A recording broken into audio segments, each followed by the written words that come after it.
말과 질문을 해주기 바랍니다. 먼저 이채영 학생의 토크입니다.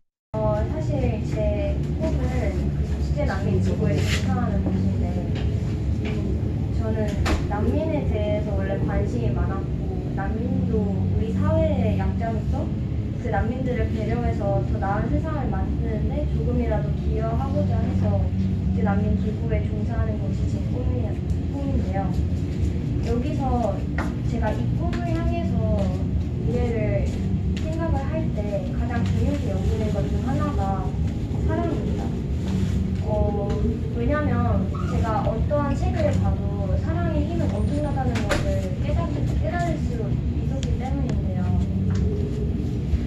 그렇기 때문에 저는 사랑만으로도 충분히 세상을 바꿀 수 있다고 생각하기 때문에 그 영상 속 권정순 씨의 말씀이 더욱더 공감이 됐습니다.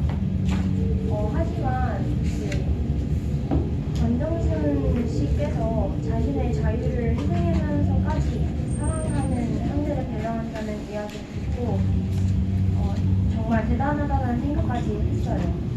하지만 저는 여기서 조금 안타까운 점이 있었는데요. 자신에 대한 사랑을 조금 잊어가고 계셨다는 생각이 들었기 때문이에요. 그래서 앞서 말씀하셨던 사이드 같은 운동도 하면서 자신을 위해 그리고 사랑하는 남편을 위해서 적절한 군대에서 자신을 위해서도 배려하는 삶을 살아가면 좋겠다는 생각이 들었습니다. 전경옥님의 토크입니다.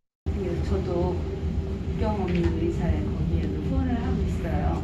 그런데 이렇게 정말 전쟁이 난 곳에 꼭 필요한 손길들이 가서 이렇게 도울 수 있다는 게 너무 이렇게 좋아 보였어요. 그런데 이렇게 또 직접 꿈을 가지고 그렇게 한다고 하니 칭찬할 만하네요. 최연호님의 토크입니다.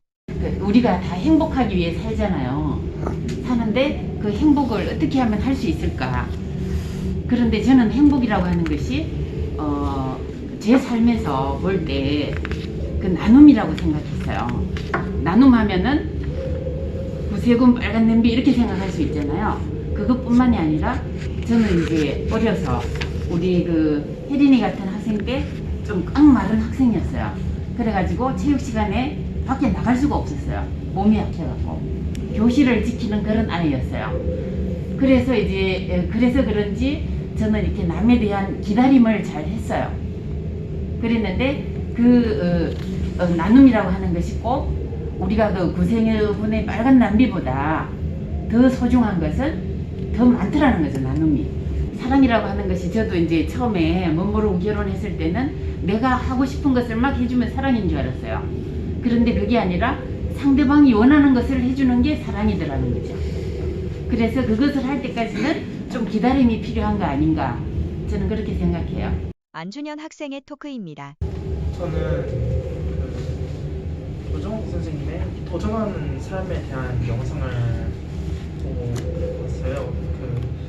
그분은 자매가 8남매가 되심에도 불구하고 계속 남을 도우면서 남을 도움과 동시에 자신의 삶을 발전시키는 삶을 살아오셨는데, 저는 지금 형제가 2명임에도 불구하고 지금 저를 어떻게 발전시키는지도 모르는데, 그분께서는 8남매 사이에서도 자신을 발전시키는 방법을 찾으셨다는 거에 대해서 정말 전 존경스럽게 생각했고, 그리고 여기 계신 모든 분들도 다들 뭔가 자신의 도전을 통해서 노력을 계속 거듭해서 하시고 그 다음에 무언가를 성취하시는 분들이신데, 저는 어떻게 여러분들께서 그런 식으로 여러분들이 원하는 바를 얻으시고 그리고 그 동기가 무엇인지에 대해서 굉장히 궁금했어요.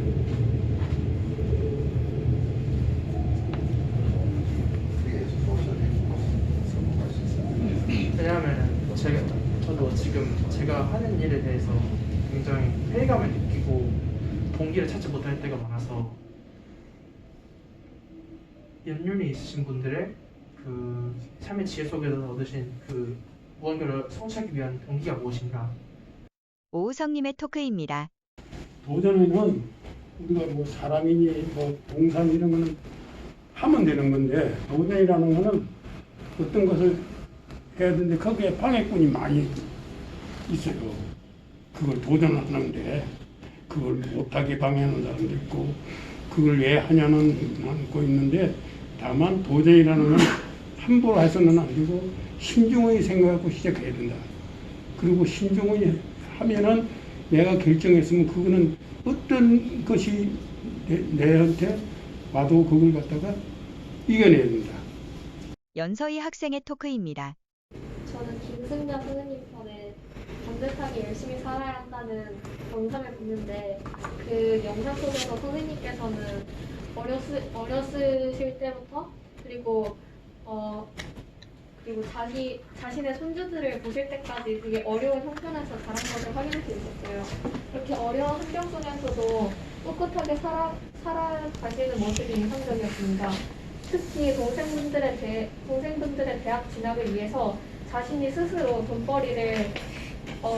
힘겨운 돈벌이를 마다하지 않는 모습과 결혼 후에도 시어머니와 한집살이를 하며 그분이 요양하셨다는 말씀이 저에게 가장 큰 울림을 주었습니다.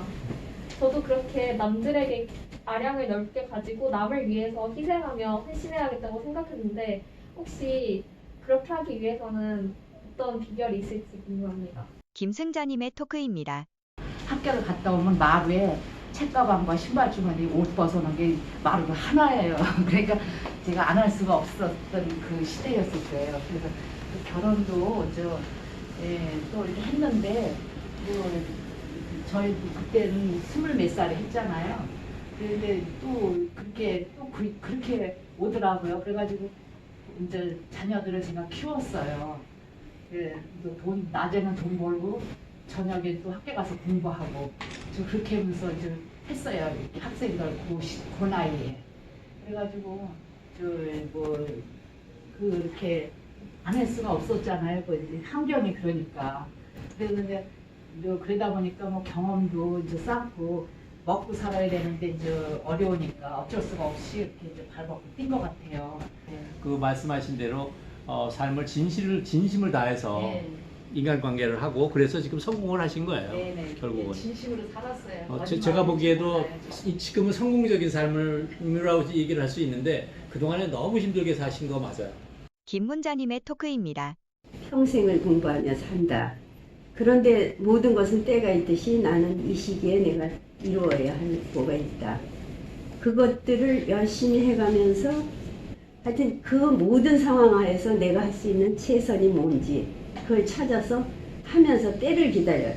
그리고 책을 많이 읽으세요. 책을 많이 읽어서 사람이 할 수 있는 경험이 얼마 안 되잖아. 간접 경험을 많이 하는 거예요. 김나영 학생 토크입니다. 제가 본 강의의 주제는 스승의 은혜에서 배운 관계지입니다. 선생님이 되어 사소한 것에도 신경을 쓰며 학생들에게 긍정적인 변화를 이끌어내도록 하겠습니다. 스승에 관련된 아리스토텔레스의 유명한 격언으로 마무리하도록 하겠습니다. 스승은 부모보다 더 존경받아야 한다. 부모는 생명을 준 것뿐이지만 스승은 잘 사는 기술을 주었기 때문이다. 이처럼 스승은 한 사람의 인생을 바꿔놓을 수 있다고 생각합니다. 저도 선생님이 되어 학생들의 인생을 긍정적인 방향으로 바꿔놓는 사람이 되도록 하겠습니다. 심상구님의 토크입니다. 제가 선생님인데 지금도 그 환갑이 되는 제자가 찾아와요. 선생님하고. 그런데 대공원도 한 바퀴 같이 그 제자들하고 돌고 그러는데 선생님 같이 좋은 보람이 없어요. 그런데 지난번에는 얼마 전에는 대법관이 됐다고 선생님하고 찾아왔어요. 얼마나 반가워요. 그래서 너 누구니? 그때 반가워 그랬는데 선생님 참 보람 있습니다. 이렇게 나이 먹었을 때까지도 제자들이 이렇게 찾아오고 소통해주고 지금도 카톡하고 그래요. 제자들하고. 근데 참 잘 생각하셨어요. 변명식님의 토크입니다. 심전경자 이런 말이 있는데 마음의 밭에다가 씨를 뿌리고 가꾸는 일인데 선생님이 할 수 있는 일이라고 생각을 했어요. 그래서 우리 김나연 학생이 얘기하는 것 중에 저도 공감하고 또 선생님이 되기 때문에 학생들을 개개인적으로 특성을 살펴줘서 나쁜 길로 갈 거를 바른 길로 가게 하기도 하고 가는 길을 더 힘차게 가기도 하는데 그런 면에서는 선생 목표를 정한 게 참 잘하셨다. 또 그런 보람이 있으면 좋겠고 두 번째는 예전에 우리는 스승의 그림자도 밟지 말라는 말이 있었는데 요즘 아니더라고요. 제가 중학교 1학년 때 손바닥 5대 맞은 꼴찌의 울분을 저는 여기 중학교 1학년 담임 선생님이 여기 있어요. 사진에도. 그래서 여자 선생님인데 저 딱 10년인데 그분이 저에게 준 손바닥의 아픔을 저는 2학년 때 5등, 3학년 때는 1등으로 졸업을 했어요. 그래서 지금도 그 추억을 가지고 저는 사회생활을 했고, 그래서 저는 부모님의 은혜나 스승의 은혜나 선배의 은혜가 삶을 살아가는데 굉장히 큰 에너지로 살았다는 것을 우리 김남 목사한테 전해주고 싶어요. 전경옥님의 토크입니다. 제가 오지 산골에 살았는데 초등학교 6학년 때 선생님이 아주 기억에 남아요. 그 선생님은 우리가 그전에는 전기불도 없고 시골이니까 그랬을 때 촛불을 켜놓고도 우리를 가르쳐줬어요. 그러니까 상도밖에 중학교 거기서 공부를 하는 학생들이 66명이라면 중학교를 가는 아이들은 12명밖에 안 됐어요. 근데 12명을 놓고 계속 공부를 가르치는 거예요. 그리고 책도 다 외워야 돼. 그 교과서를 다. 그러니까 그렇게 해서 조금만 잘 외우지를 못하면은 해초리 갖고 막 때려주는 거예요. 그래서 우리는 막 정말 이제 공부를 열심히 했어요. 그러니까 초등학교 기초를 이렇게 해놓으니까 중학교, 고등학교 때 좀 쉬웠는데 그분이 93세 작년에 돌아가셨어요. 그런데 우리 동창들이 만나면 그 선생님 이야기만 하는 거예요. 커서도. 그러면서 그 선생님이 이렇게 우리한테 했어. 막 한 사람 한 사람 다. 그러니까 그 동창회 모임을 가지면 초등학교 동창회 모임이 지금도 있어요. 모임은 그 선생님 얘기만 하는 거예요. 그리고 그 선생님이 정년하실 때 60세 넘은 정년하잖아요. 그랬을 때 우리가 한국도 해드리고 금일봉도 드리고 그분하고 같이 이야기도 하고 그리고 해마다 그 동네 사는 아이들은 항상 선생님을 그렇게 잘 모셨어요. 근데 그분이 93살에 돌아가셨어요. 그래서 항상 잊혀지지 않는 선생님이에요. 그래서 저희 둘째 딸이 하천 일국어고등학교를 나와서 충청교대를 나와서 선생님 하거든요. 저희 딸들이 셋인데 셋이가 다 선생님이에요. 그러는데 그런 영향도 좀 받았을 것 같아요. 제가 선생님을 해서 많은 사람들에게 좋은 영향력을 끼치면 좋겠다 하는 목표가 있었던 것 같아요. 그래서 선생님을 하기로 했던 것 같아요. 한예린 학생의 토크입니다.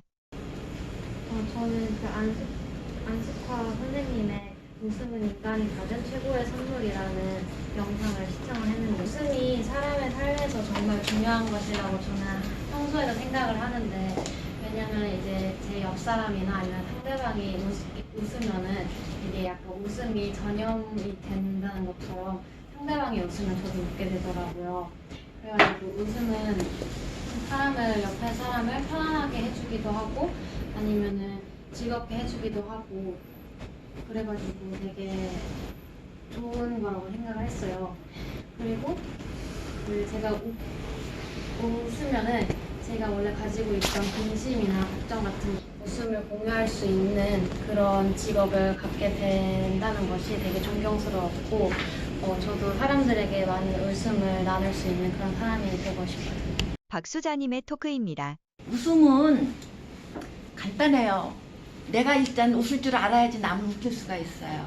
근데 내가 웃을 줄 알려고 하면은 일단 내 마음 그릇이 커야 돼요. 내 마음 그릇이 이렇게 종지만 하면 웃을 수가 없어요. 사람은요 3가지 단계가 있다는 거 알죠? 육체적인 단계가 있고 정신적인 단계가 있고 영혼적인 단계가 있어요. 엄마들은요 육체적인 단계만 생각을 해요. 친환경 막 먹여요. 뒷다 비싼 거 막 먹여. 너도 건강해야 되니까. 학교 선생님들은요 물론 아까 좋은 선생님들도 말씀했지만 정신적인 것만 틱딱 주입을 시켜요. 너 국영수 잘하고 뭐 잘해서 어느 대학 가서 어떻게 돼서 그렇게 해라. 그럼 영혼적인 건 누가 책임을 지냐? 영혼적인 거 제일 중요한 건데 영혼적인 건 결국 자기가 해야 돼요. 아무도 안 가르쳐주니까 누군가 가르쳐줘야 되는데 거기까지 어른들은 얘기를 안 해줘요. 우리도 그렇게 자라왔고요. 영혼이 있는 줄도 모르고 자랐어요. 그러다가 나이 들어서 보니까 영혼이라는 게 있더라고. 영혼이 비니까요. 암만 육체가 장하고 정신이 장해도요. 영혼이 빈 사람들은 세상을 이겨낼 때 웃을 수가 없더라고요. 근데 난 K-POP 하는 애들이 참 좋은 중에 걔네들이 얼마큼 열심히 하는지는 몰라도요. 나는 여러분들이 틀에서 벗어나기를 바래요. 틀에서. 어른들이 만들어 놓은 나도 자기네들만한 나이가 있었잖아. 저는 대학을 안 갔어요. 못 갔고 운동권이었고 그 틀에서 저는 벗어나려고 무척 노력을 했고 그런데 그렇게 잘한 사람이나 틀에서 열심히 잘 살아서 고반고반한 사람이나 나이 60대면 똑같더라고요. 어? 자기 인생에 대해서는 자기가 책임지려면 영혼을 채우세요. 영혼을 채우는 방법은요. 사랑을 할 줄 알아야 돼. 사랑. 모든 대상을 사랑을 해야 돼요. 모든 대상 사랑을 하면 웃음이 나와요. 이혜경님의 토크입니다. 첫째도 둘째도 셋째도 소통이라고 생각해요. 무슨 일을 하거나 혼자서 할 때는 자기 자신의 매력 자본을 개발을 해서 그거를 알려서 사람들하고 소통을 하고 또 누구하고 소통을 하려면 일단 상대방의 마음도 읽어야 되고 배경도 봐야 되고 사람을 하나 볼 때 그 사람 하나만 딱 보는 게 아니라 그 사람의 하고 소통을 잘 하려면 그 사람의 뒤에 부모님이 계시고 아이들이 있고 그 부모님의 위에 또 할아버지 이렇게 조상이 있고 이제 먼저 소통을 하다 보면 공감이 되고 공감을 가지게 되면 소통이 잘 되고. 한필의 토크입니다. 저는 건강이라고 생각해요. 첫째로 몸도 건강이겠지만 정신 건강, 몸 건강 이렇게 말하는데 건강은 이렇게 따로 분리되는 게 아니더라고. 내가 많이 아프다 보니까 이제 몸이 제일 건강이 된다. 정상수 선생님의 토크입니다. 그분을 이렇게 귀중한 시간을 내주셔서 좋은 자리를 세대를 뛰어넘는 이런 좋은 자리를 마련해 주신 것에 대해서 감사드리고요. 학교에서 배울 수 없는 교과서에서 배울 수 없는 지혜를 이 자리를 통해서 얻어갈 수 있는 것을 기대하고 왔습니다. 학생들이 교실에서 얻기 힘든 연륜의 지혜를 생생하게 공부하게 되어 기쁩니다. 더 많은 학생이 참여하면 좋겠지만 이 자리를 통해 세대 간 토크가 확산되길 바라고 평소에 소홀했던 어른들의 모습을 새롭게 발견하는 자리가 되었습니다. 학생들은 어른들의 말씀 중에 그렇게 된 동기가 무엇인지를 찾아내면 좋겠습니다. 마지막으로 박수천 교수님의 마무리 발언이 있겠습니다. 짧은 시간에 깊은 대화를 나눌 수는 없습니다. 이런 시도가 중요하다고 봅니다. 젊은이와 시니어가 서로를 알고 나면 그 속에서 세대를 넘는 지혜가 보일 것입니다. 학생들은 오랜 삶에서 녹아내린 어른들의 보물을 물려받을 수 있게 되고 어른들은 젊은이의 새로운 세상과 소통하며 동세대를 사는 지혜를 얻을 것입니다. 송관잘TV 젊은이와 연륜이의 세대 간 라운드 토크 시간이었습니다. 시청자 여러분 감사합니다.